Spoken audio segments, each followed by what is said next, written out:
Un soir de décembre, j'appelle ma mère, on pleure, je suis épuisée, j'ai le cœur serré, je suis en colère, je me sens humiliée. Il y a ce garçon avec qui je suis sortie il y a longtemps qui continue de m'ennuyer.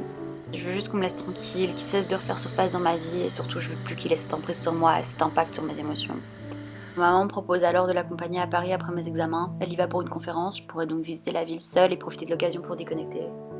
Encore un peu chamboulée, j'hésite. Quelques jours après, j'accepte. 23 janvier 2020, je finis mes examens, je range ma chambre de coach, je fais ma vaisselle, je prépare ma valise pour Paris, et puis je pars faire la fête. Seul problème, ma sœur est censée venir me chercher à 8h pour que je puisse partir avec ma maman à midi, et j'ai fini dans cet état-là. Je sais pas si ce que je dis a du sens. Vous voyez le moment où je devais être réveillée pour 8h parce que je pars à Paris dans 30 minutes. 24 janvier 2020, 21h, arrivée à l'hôtel.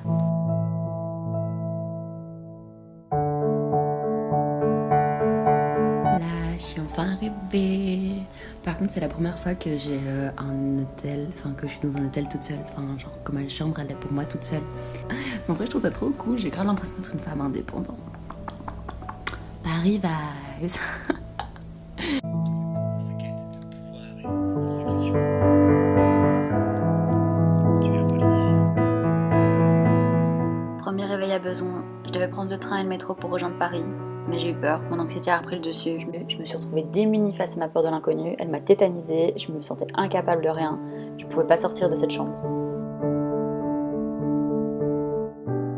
Je me suis auto-persuadée que c'est juste que j'avais besoin de prendre du temps pour me préparer et que j'irais dans Paris plus tard. Et que j'en étais capable, c'est juste qu'il me fallait un peu plus de temps.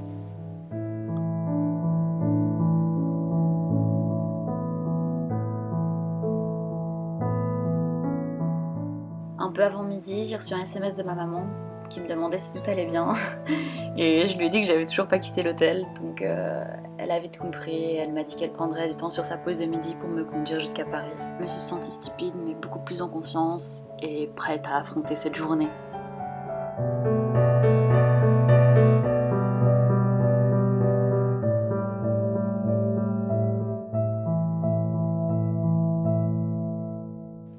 J'ai repoussé au maximum le moment où je devrais aller parler à quelqu'un pour acheter des tickets de métro. En me baladant dans Paris, dans les rues que je connaissais déjà un peu. C'était bucolique.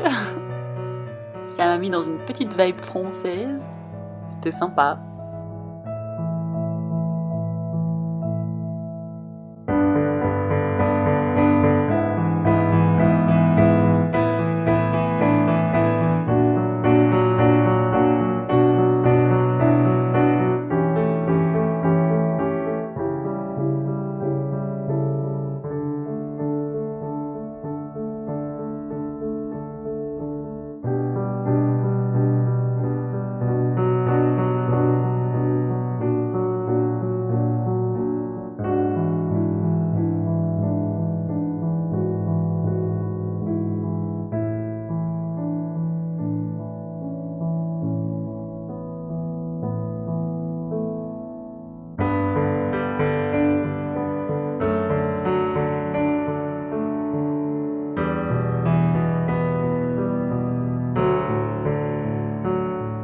Puis après, je suis allée m'asseoir sur un banc en promenade du Quai Branly pour dessiner.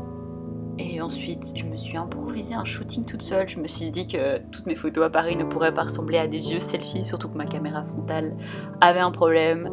Donc, il fallait du contenu qualitatif pour mon Instagram de Pichette.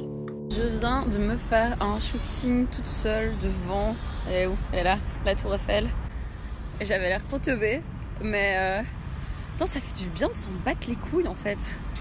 Après ça, mon humeur avait complètement changé. J'étais méga confiante, hyper contente et je m'en fichais de parler toute seule à mon téléphone ou de me prendre en photo toute seule. Il y a grave une ombre là en haut à ma caméra frontale et je pense que du coup elle est cassée. Je suis pas contente là. Ou s'il y a une caméra cassée et non une caméra cachée. Spoiler, c'est pas ma caméra qui est cassée, c'est mon iPhone qui est plié. Putain. Ah, le seum. Comme j'étais enfin détendue, j'ai pu retrouver mon vrai moi qui adore parler avec tout le monde et faire connaissance avec les gens. Donc j'ai été parler au monsieur du ticket de métro et je lui ai demandé comment on faisait pour en acheter. Et en vrai c'est méga simple et les lignes de métro c'est super simple et c'est trop cool. Et il y en a qui sont grave belles et j'aime trop la vibe de métro. Donc j'étais grave heureuse.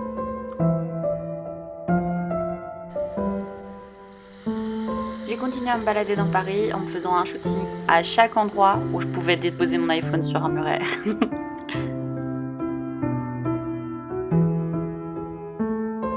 Je voulais visiter le Louvre, mais je suis arrivée un peu tard et je devais rejoindre ma maman pour manger au soir. Du coup, je me suis dit que je ferais ça le lendemain. En attendant, un shooting de plus. Les photos les plus galères que j'ai jamais prises de ma vie. Vous imaginez pas à quel point c'est compliqué, avec une caméra frontale qui ne fonctionne plus sur un sol qui n'est pas droit, de prendre la bonne inclinaison pour avoir la pyramide, pas trop de sol, pas trop de ciel, d'exister quand même. Oh là là. Et j'en ai pris 2 et après j'ai eu la flemme.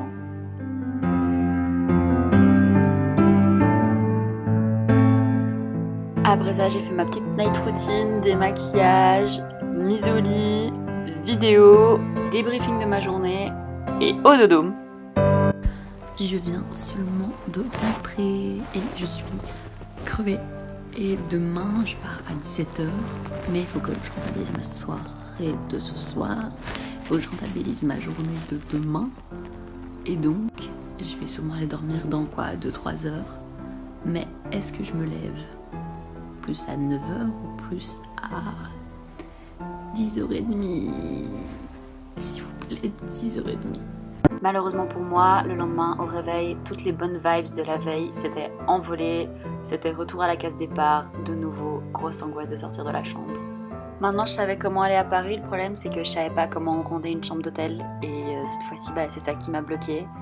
Et j'en ai même oublié que je devais rendre la chambre. Je me suis tellement dit que je voulais pas affronter ce problème-là, que je me suis persuadée qu'il n'existait pas en fait. Du coup, rendre la chambre d'hôtel, ça faisait plus partie de mes tâches à faire. J'ai tourné ça à la blague en mode haha trop drôle, je suis encore en retard, mais en vrai j'étais paniquée as fuck et j'étais pas bien du tout, ça m'a angoissée de ouf. Et cette fois-ci, ce qui m'a débloquée, c'est que je me suis rendue à la Défense et j'adore les buildings. C'est un truc que je trouve trop beau et du coup ça m'a mis dans une vibe que j'appréciais et qui me mettait à l'aise. J'étais super contente de voir des bâtiments comme ça. D'autant plus que je connaissais le quartier de nom évidemment, mais je savais même pas qu'il y avait ce genre de bâtiment là-bas, donc vraiment hyper positivement surprise. Je suis retournée vers le Louvre, bien décidée à le visiter cette fois-ci, et malheureusement pour moi, j'ai enfin osé poser la question à une personne de savoir où je devais faire la file parce que je savais qu'il y avait une file spéciale pour les étudiants, et la personne sur qui je suis tombée était hyper désagréable et je me suis juste vraiment renfermée et je suis repartie. Donc ce sera pour une prochaine fois.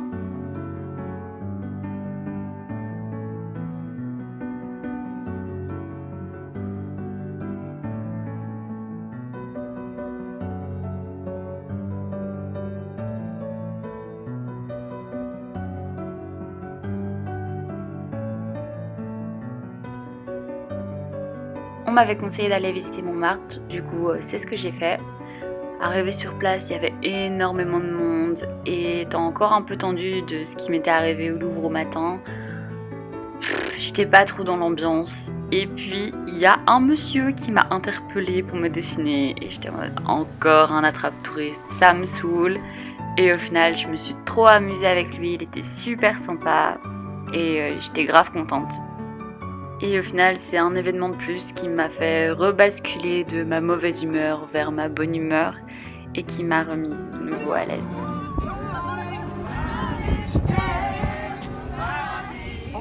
J'ai pu profiter des good vibes des chanteurs de rue, j'ai été manger, parce qu'il faut quand même savoir que depuis le début du séjour, je mangeais des sandwichs triangles que j'avais achetés sur une aire d'autoroute avant.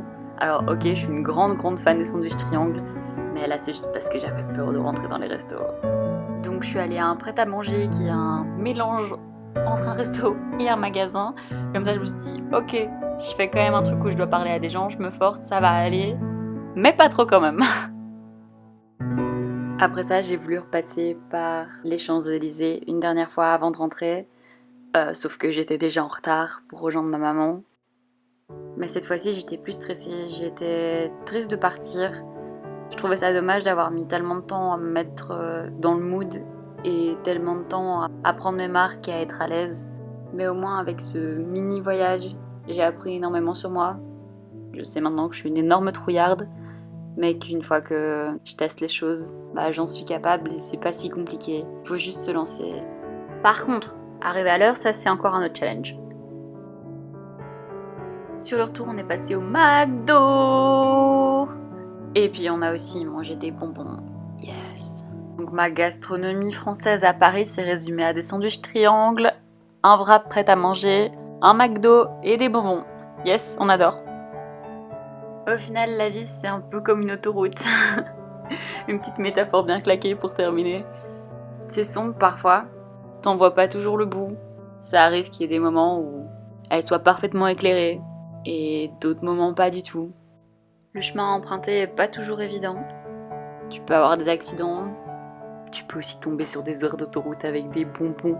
Tu peux prendre du temps pour t'arrêter et réfléchir sur ces heures d'autoroute. Si tu te focalises sur le fait que t'as peur et que tu sais pas ce qui va t'arriver si tu reprends la route, ben tu vas passer ta vie dans une aire d'autoroute à manger des sandwichs triangles. Et c'est dalleux. Mais bon, au bout de 3 jours, t'as vite fait le tour et tu peux décemment pas rester là toute ta vie. Il y aura des événements qui vont te freiner, des événements qui vont te relancer. Le principal, c'est de reprendre la route et de continuer à avancer.